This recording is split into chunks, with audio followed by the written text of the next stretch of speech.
నమస్తే అందరికీ welcome back to కేడీస్ వంటశాల. ఈరోజు మన రెసిపీ వచ్చేసి మిల్క్ మైసూర్ పాక్. దీన్ని నేను ఇంట్లో ఏ విధంగా ప్రిపేర్ చేశానో చూసేద్దాం వచ్చేయండి. ముందుగా ఒక పళ్ళెం తీసుకొని అందులోని 1 కప్పు మిల్క్ పౌడర్ని వేసుకోవాలి. ఒక 2 స్పూన్స్ మైదాని, ఒక 2 స్పూన్స్ శనగపిండిని వేసుకోవాలి. వేసుకున్నాక అందులోనే ఒక 2 స్పూన్స్ నెయ్యిని కూడా వేసుకొని మొత్తం అంతా బాగా మిక్స్ అయ్యేలా కలుపుకోవాలి. ఇక్కడ నేను ఈ విధంగా కలుపుకుంటున్నాను. ఇంకో విధంగా అయితే మనం ఏ కప్తో అయితే మిల్క్ పౌడర్ని తీసుకున్నామో అదే కప్తోని నెయ్యిని మెల్ట్ చేసి అందులో కలుపుకోవచ్చు. అది క్రీమీ టెక్స్చర్ వస్తుంది. అలా కూడా మనం షుగర్ మెల్ట్ చేస్తాం కదా పాకంలో, ఆ పాకంలో మనం అలా కూడా వేసుకోవచ్చు. నేనైతే ఈ విధంగా వేస్తున్నాను, డైరెక్ట్గా వేసేస్తున్నాను. ఈ విధంగా మొత్తం అంతా కలుపుకొని ఇది పక్కన పెట్టుకోవాలి. ఇప్పుడు మీరు ఎందులో అయితే మన మైసూర్ పాక్ని చేసుకోవాలనుకుంటున్నారో కొంచెం లోతుగా ఉన్న గిన్నెని తీసుకొని ఈ విధంగా నెయ్యిని అప్లై చేసుకొని అది పక్కన పెట్టుకోవాలి. ఇప్పుడు స్టవ్ ఆన్ చేసుకొని కడాయి పెట్టి అందులోని నేను ఏ కప్తో అయితే మిల్క్ పౌడర్ తీసుకున్నానో అదే కప్తోని 1 కప్ షుగర్ వేసుకొని 1 కప్పు వాటర్ వేసుకున్నాను. వాటర్ వేసుకొని కలుపుకుందాం. మనకి పాకం అనేది తీగ పాకంలో రావాలి.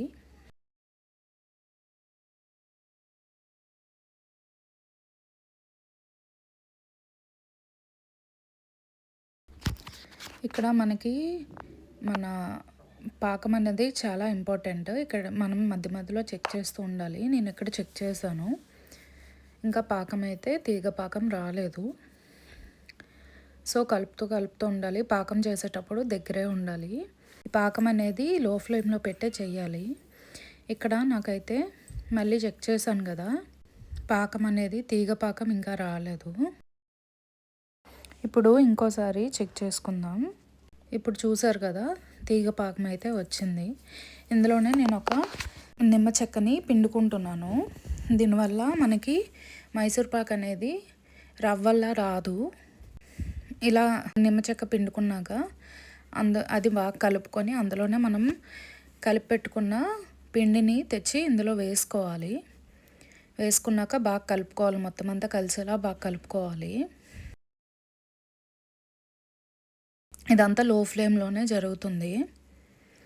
నేను ఇక్కడ ఆల్రెడీ ఏ కప్తో అయితే మనం షుగర్ని మిల్క్ పౌడర్ని తీసుకున్నానో అదే కప్తోని నేను ఇక్కడ నెయ్యిని కూడా మెల్ట్ చేసి పక్కన పెట్టుకున్నాను. ఈ విధంగా నెయ్యిని పక్కన పెట్టుకుంటే మనం చేసేటప్పుడు మధ్య మధ్యలో ఇలా నెయ్యి వేస్తూ కలుపుకోవాలి.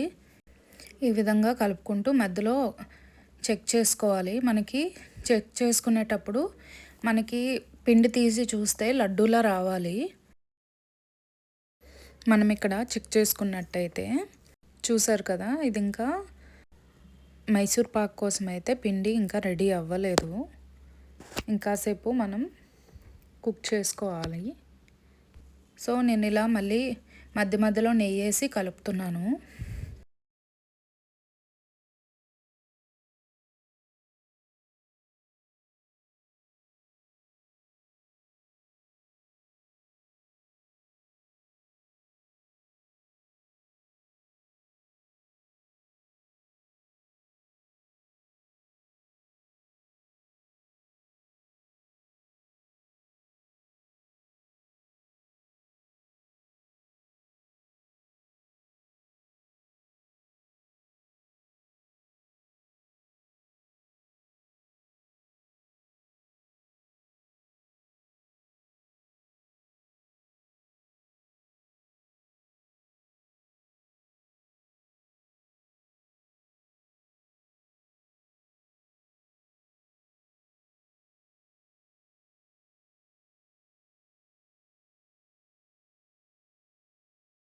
ఇప్పుడు ఇంకోసారి కలుపుకొని చెక్ చేసుకుందాం.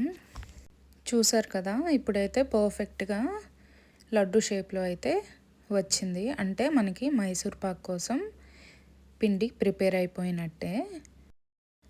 ఇలా దించుకునే ముందు నెయ్యిని వేసుకొని ఒకసారి కలుపుకొని ఇప్పుడు మనం ఏ బౌల్లో అయితే నెయ్యిని అప్లై చేసి పెట్టుకున్నామో అదే బౌల్లో మనం ఈ మిశ్రమాన్ని అందులో వేసుకోవాలి. ఈ విధంగా వేసుకున్నాక దీన్ని ఒక 4 to 5 అవర్స్ చల్లగా అవ్వనివ్వాలి.